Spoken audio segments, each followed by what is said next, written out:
Hello, everyone, and welcome to Spirit Animal Medicine and Mandala of the Month for Bull and Taurus energy. I am your host, Danielle, #Damsel at D's Enlightened Edits of damseldesigns.com, host and artist, I should say. And in this video, we are going to be discussing some of the histories, because there are many, but some of the histories of bull and cow, spirit animal medicine, their deity associations, their astrological associations. We're really going to have some fun with some of the history here. And we're also going to be discussing some of the ways that you can use your energy art piece.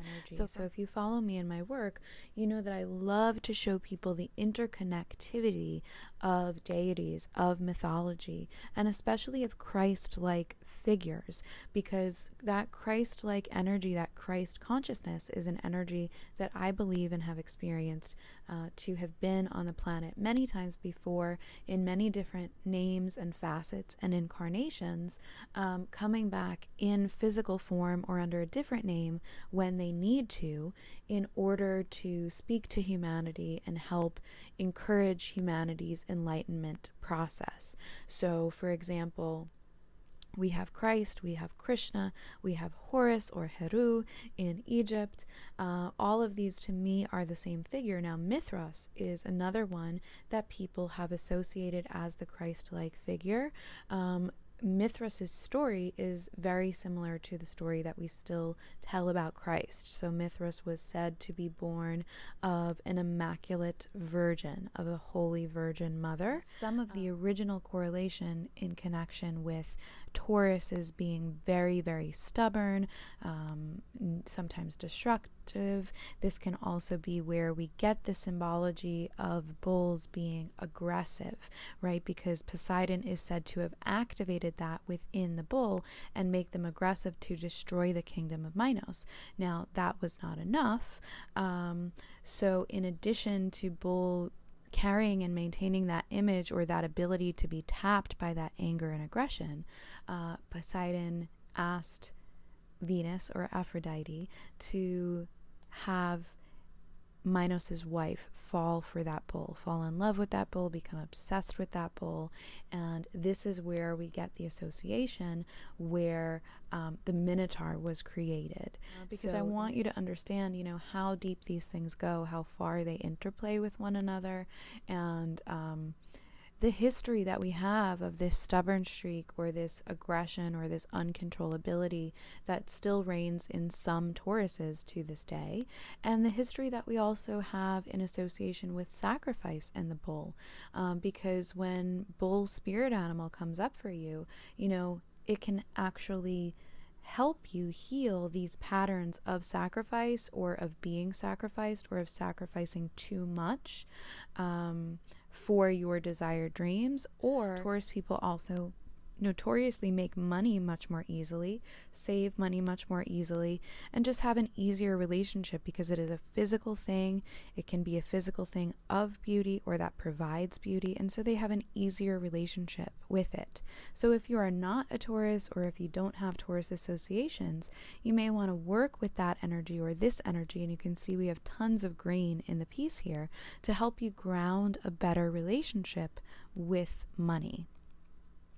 Another association, while we were speaking on the beauty and the goddess association of Taurus and the bull, let's go to Egypt, shall we? Because I always end up going to Egypt.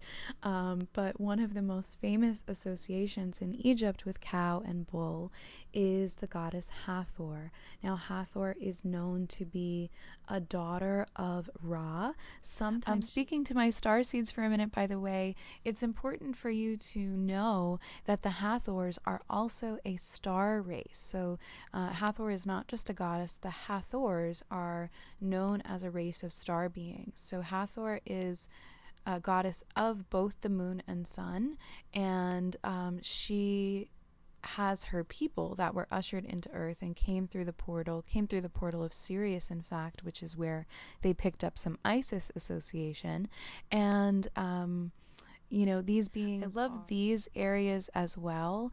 What I would recommend is, because of the mirroring of these areas and of these diamond shape portals that came through here, which if you look, they can also be seen as a face of sorts.